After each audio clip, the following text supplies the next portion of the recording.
유유상종이라는 말이 있죠. 같은 무리끼리 서로 따르고 어울린다라는 뜻이죠. 유유상종은 우리 삶에 큰 영향을 미치죠. 보이지 않는 손처럼 인간관계, 사회생활, 심지어 개인의 성장까지 좌우하는 놀라운 파급력이 있죠. 서로 좋은 상승 효과를 낼 수도 있고 반대로 서로가 망치는 하향 곡선을 그릴 수 있죠. 선택은 내가 하는 것입니다. 다른 사람이 해줄 수 없죠. 그래서 매 순간 후회 없는 선택을 해야 합니다.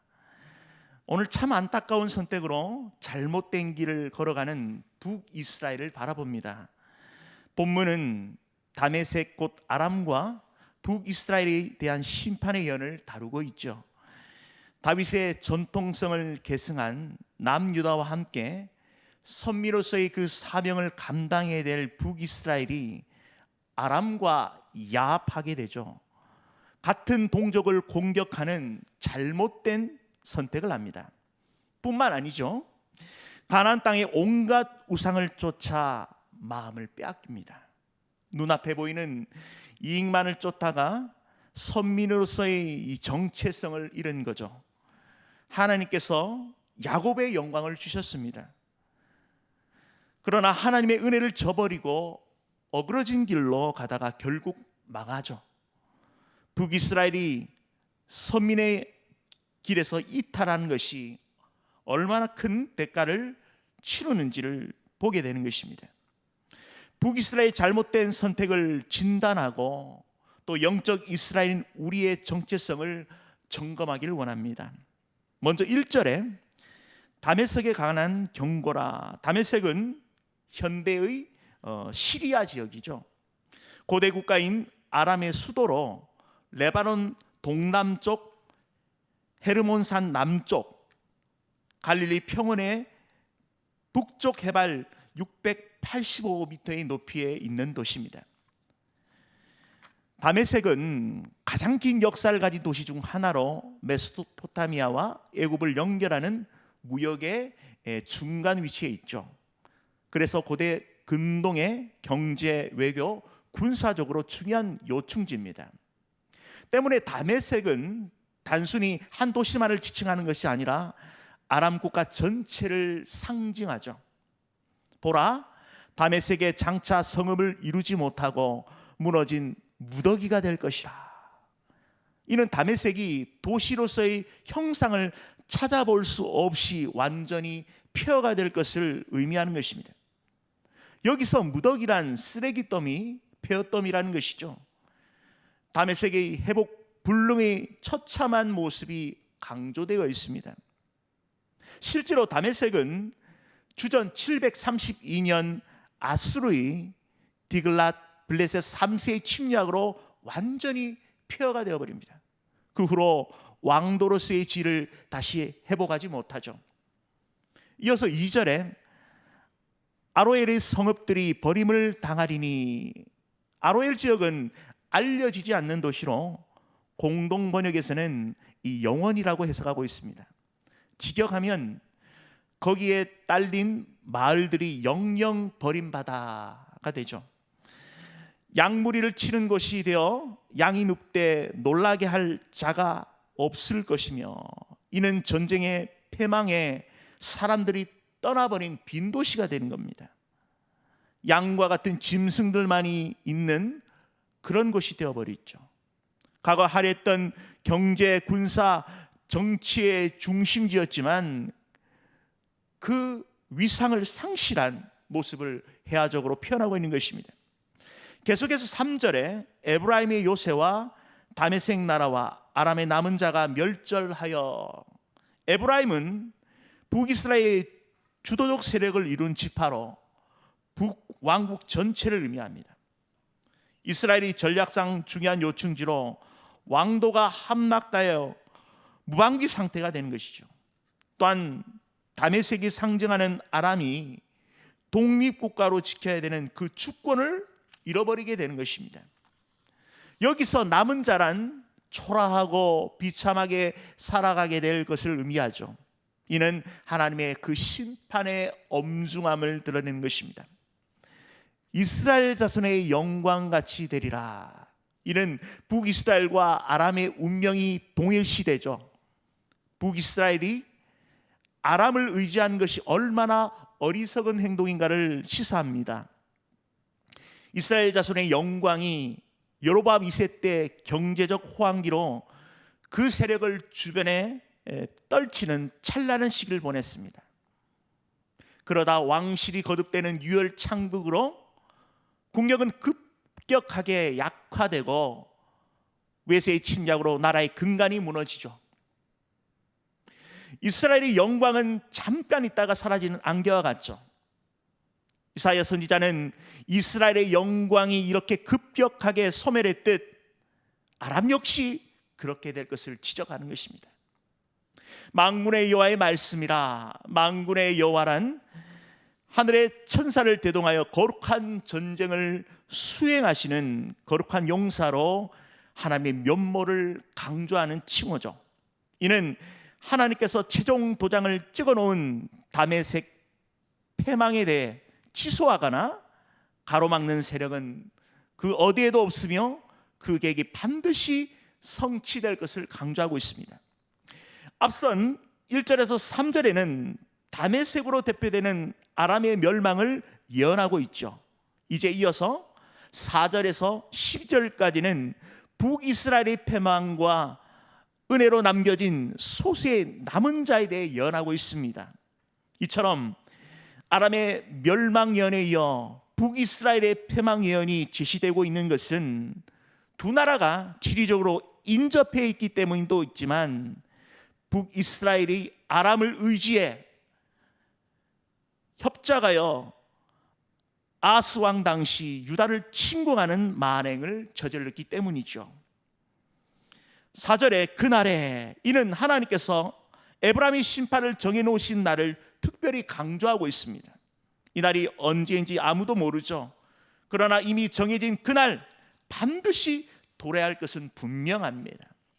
바로 그날에 북이스라엘 사람들은 이전에 경험해 보지 못했던 큰 환란이 마주하게 되는 것이죠. 그날에 이사야 선지자가 선포했던 예언이 참으로 하나님의 말씀이었다는 것을 명명백백하게 보게 되는 것입니다. 야곱의 영광이 새하고, 여기서 야곱은 이스라엘 전체를 나타내는 표현으로 본절에서는 북이스라엘을 상징하죠. 야곱은 속이는 자, 발 뒤꿈치를 잡는 자라는 의미로 야곱이라는 이 보잘것없는 한 인물로 이스라엘이 하나님의 축복으로 영광을 누리게 되죠. 그러나 이러한 하나님의 특별한 은혜를 저버리고 이 잘못된 길을 선택함으로 결국 그 영광이 쇠합니다. 이 쇠하고 그 어원의 뜻은 몸의 힘이 완전히 빠지거나 그 비참한 상태에 이르렀다는 것이죠. 그의 살찐 몸이 파리하리니, 이는 북이스라엘의 국력과 그리고 경제, 국방, 모든 외교 측면에서 급속도로 약해질 것을 표현하고 있습니다. 계속해서 5절에 마치 추수하는 자가 곡식을 거둬가지고 그의 손으로 이삭을 벤 것 같고, 이 추수는 심판과 관련하여 자주 사용되는 모티브죠. 이는 농부가 가을에 농작물을 수확하고 가라지를 골라내 저장함으로 한 해의 농사를 마무리하는 것이죠. 이와 같이 만군의 하나님께서 의인과 악인을 심판하여 그 행한 대로 부응하시는 모든 일을 마무리 짓는 것입니다. 그래서 하나님께서 추수자로, 그리고 북이스라엘은 밭에 심겨진 곡식줄기로 비유하죠. 칼빈은 본문에 대해 주석하면서 북이스라엘이 그 수가 아무리 많고 제 아무리 번영을 구가한다 할지라도 하나님의 심판을 결코 피할 수 없다는 사실과 그 심판이 반드시 이루어질 것을 강조한다라고 표현하고 있습니다. 르비딤 골짜기에서 이삭을 준 것 같으리라. 여기서 르비딤 골짜기는 예루살렘 남서쪽에 비옥한 그런 고원 평야 지역입니다. 북이스라엘 멸망을 르비딤 골짜기에서 이삭을 줍는 광경으로 표현하고 있는 것이죠. 보통 추수 때 이 가난한 이웃을 위해 이삭을 남겨두고 일부는 남겨두죠. 그러나 본절에서는 추수자는 땅에 떨어진 이삭을 모조리 줍습니다. 이것은 어떠한 국률도 남기지 않는다는 뜻이죠. 그것은 하나님의 심판의 엄중성과 그 심판의 대상인 북이스라엘이 그 누구도 피할 수 없는 상황임을 말씀하고 있습니다. 그들에게 어떤 자비도 국률도 남겨놓지 않겠다는 하나님의 심판적 의지죠. 이어서 6절에 그러나 그 안에 주울 것이 남으리니 감람나무를 흔들 때에 가장 높은 가지 꼭대기에 가일 두세 개가 남음 같겠고, 남으리니 이 여분을 남겠다라는 것입니다. 이 동사로 남기실 그 주체가 하나님이심을 암시하고 있습니다.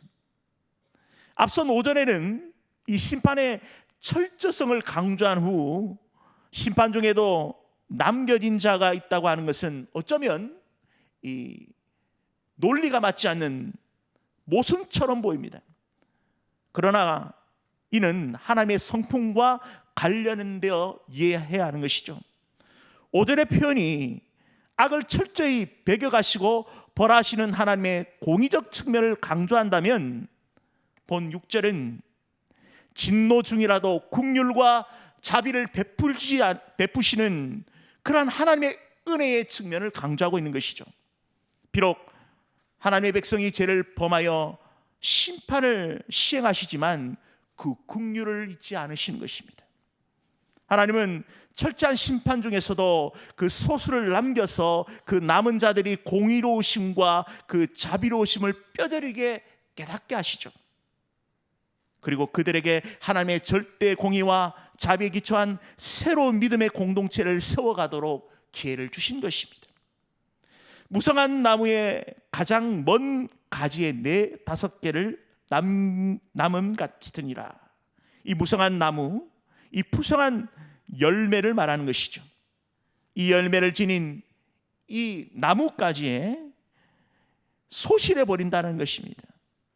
얼마 남지 않고 다 버려진다는 것이죠. 하나님의 긍휼의 은혜가 극히 제한적인 것을 의미하는 것입니다. 이스라엘 하나님 여호와의 말씀이니라. 북이스라엘 심판을 하시면서 그 일을 반드시 성취하시겠다라는 하나님의 확신인 것이죠.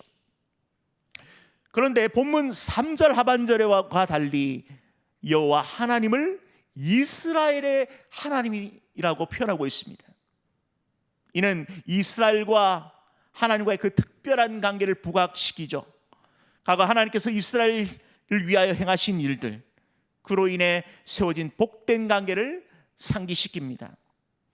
당대 최강대국 애굽의 압제에서 해방시켜 주시고, 홍해를 가르시고 애굽 군대의 추격을 물리치시고 이스라엘이 가야 할 길을 활짝 열어주셨습니다.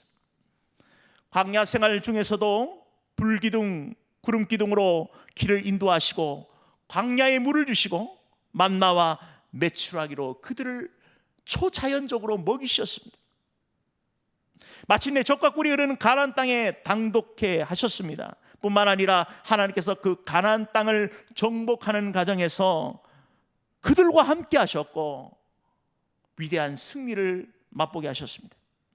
심지어 그들이 범죄하여 주변의 열국에 피해 압제당할 때에도 그들이 하나님을 바라보며 부르짖을 때에 구원자 사사를 보내어 다시금 자유와 평화를 누리게 했죠.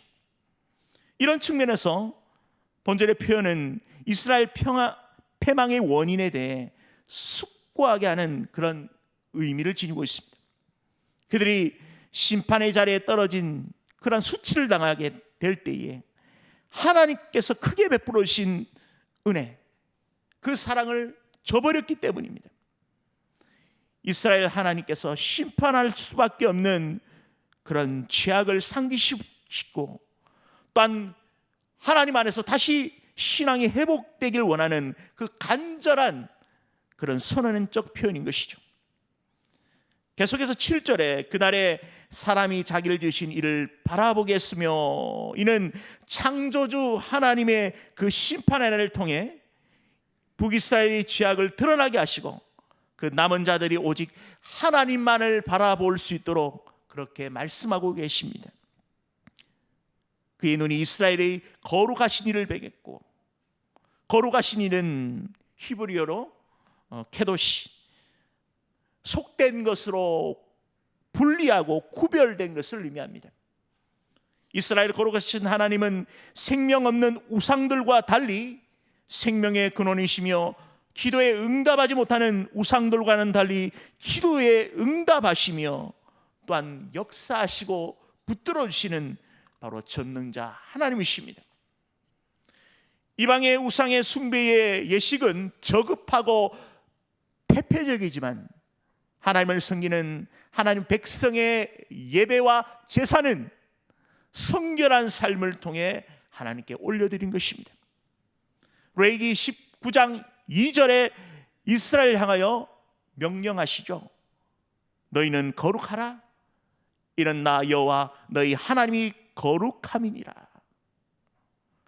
성도에게서 그 성결한 삶은 성도의 정체성을 결정짓는 중요한 요소죠. 그런 점에서 심판 후 북이스라엘 백성들이 오직 하나님만을 섬기는 성결한 삶을 살 것을 재차 강조하고 있는 것입니다. 이어서 8절에 앞선 7절에 묘사된 이스라엘 회복의 모습과 그 역할을 드러낸다면 본절에서는 심판받을 수밖에 없는 현재의 모습을 다시 한번 강조하고 있습니다. 자기 손으로 만든 제단을 바라지 아니하며 자기 손가락으로 지은, 이는 자기들이 지은 자를 버리고 자기가 만든 것을 경배의 대상으로 삼는 이스라엘 범죄 행위를 드러내는 것입니다.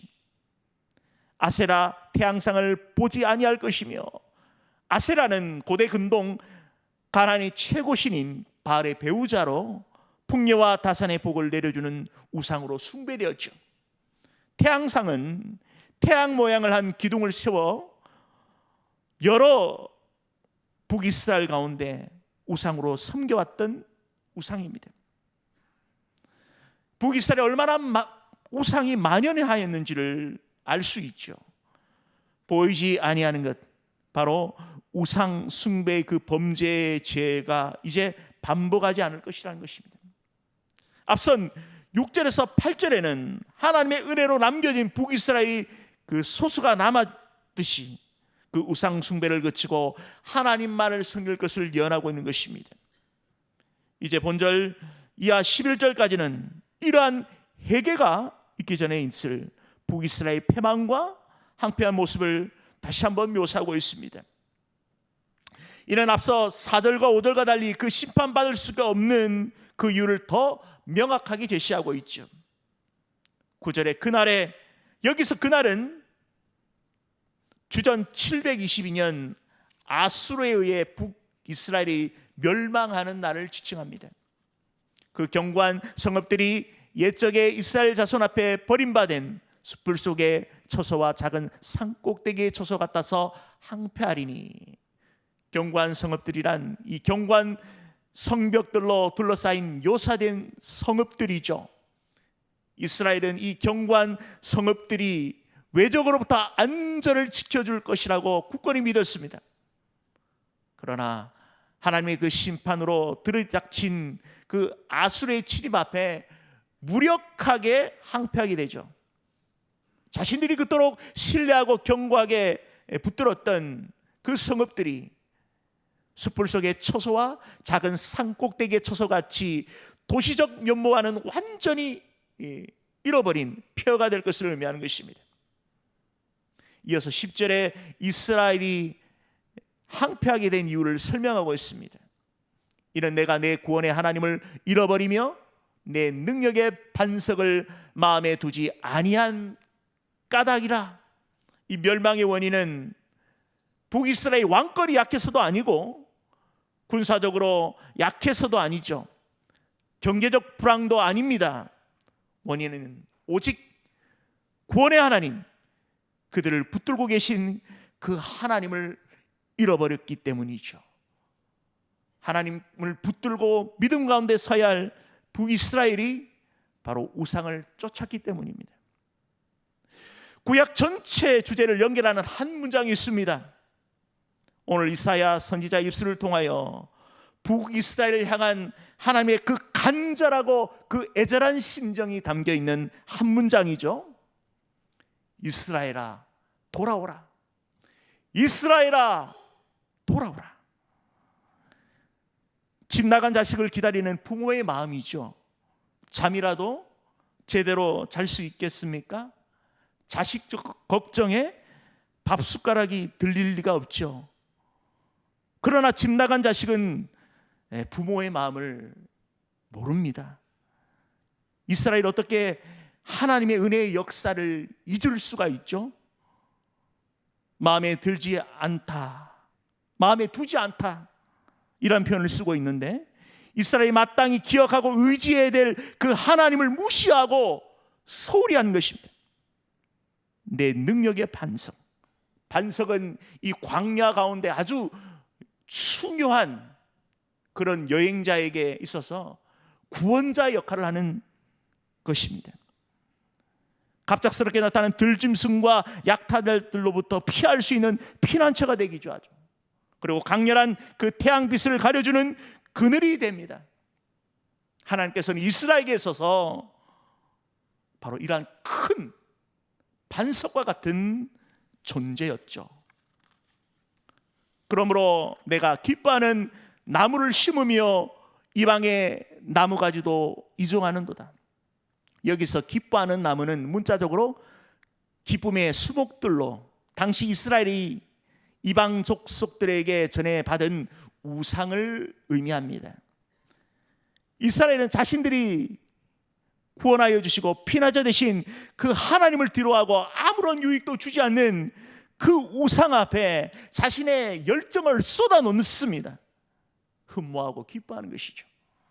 하나님께서 이스라엘 향한 온통 마음을 쏟아놓으시고 양육하셨지만 그 은혜도 모르고 엉뚱한 것에 마음을 쏟아내죠. 기가 찰 노릇이죠.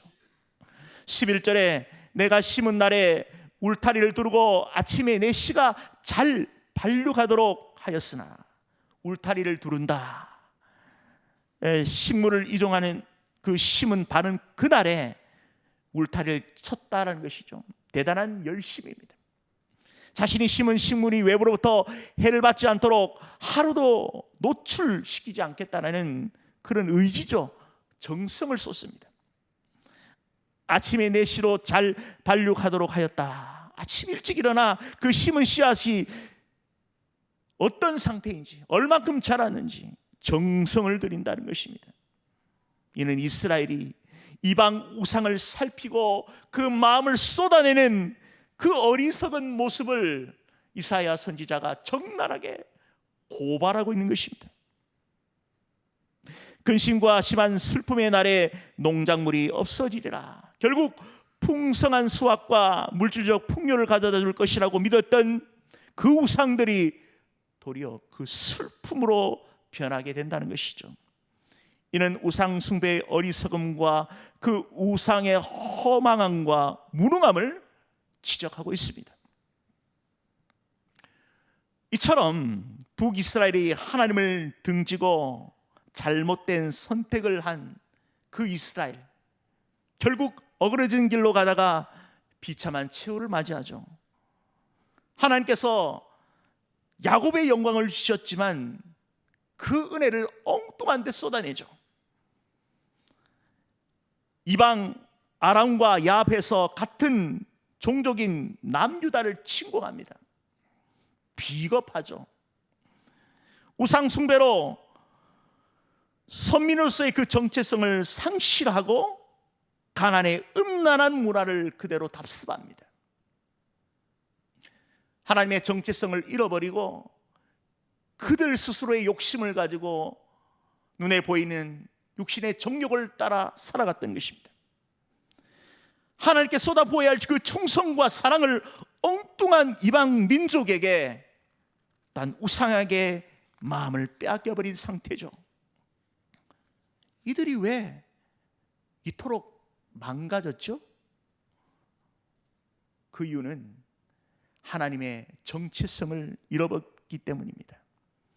이스라엘이 선민으로서의 그 바른 정체성을 깨닫고 있었다면 주변에 어떤 유혹이 와도 어떤 어려움이 와도 흔들리지 않고 그 중심을 붙들고 나아갈 수 있을 겁니다.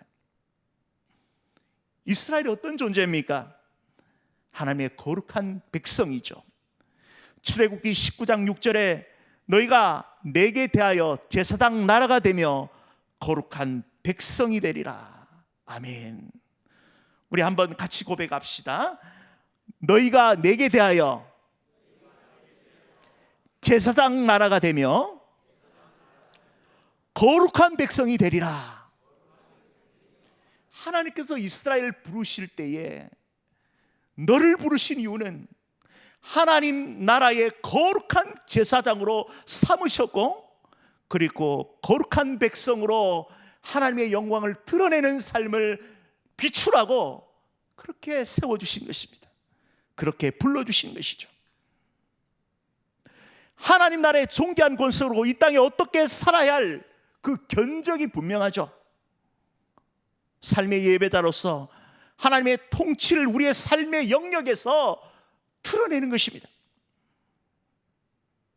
세상과 다른 방법과 가치관으로 살아가는 것이죠.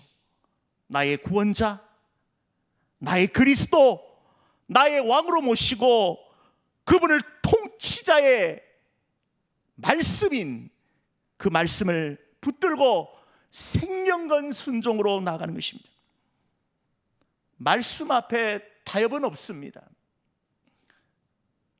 바로 우리의 옳은 선택은 그 말씀 안에 다 내장되어 있습니다.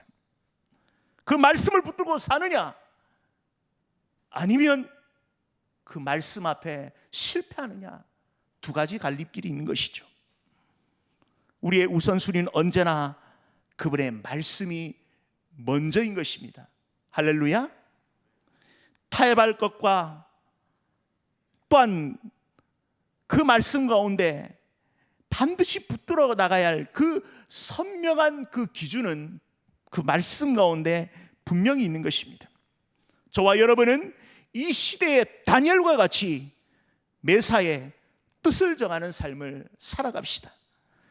그래야 하나님 시대 위에, 그 역사의 등경 위에 높이 들려서 이 시대의 어둠을 밝히고 또한 그 시대의 부패한 것을 정지하고 가로막는 그러한 소금의 역할을 감당하시는 저와 여러분이 되기를 소원드립니다. 말씀을 맺겠습니다. 오늘 선민 북이스라엘과 다메섹 아람이 하나님의 심판의 예언을 보게 됩니다. 너무나 안타까운 것은 북이스라엘 선민으로서 야곱의 영광을 받았지만 그 은혜를 저버린 것이죠. 불의한 다메섹 아람 나라와 연합전선을 펼쳐 비록 분열되었지만 다윗의 전통성을 지닌 남유다를 침공하는 것이죠. 천륜을 저버린 어리석은 짓이죠. 마치 고장난 장난감처럼 어그러진 길을 가게 됩니다. 창조주 하나님을 외면하고 창조물 우상 앞에 자신의 마음을 쏟아놓죠. 이들이 하나님을 사랑하는 그 마음이 그 은혜를 저버린 것입니다. 하나님은 사랑의 하나님이시지만 또한 공의의 하나님이시며 심판하시는 하나님이십니다. 이스라엘아 돌아오라, 이스라엘아 돌아오라.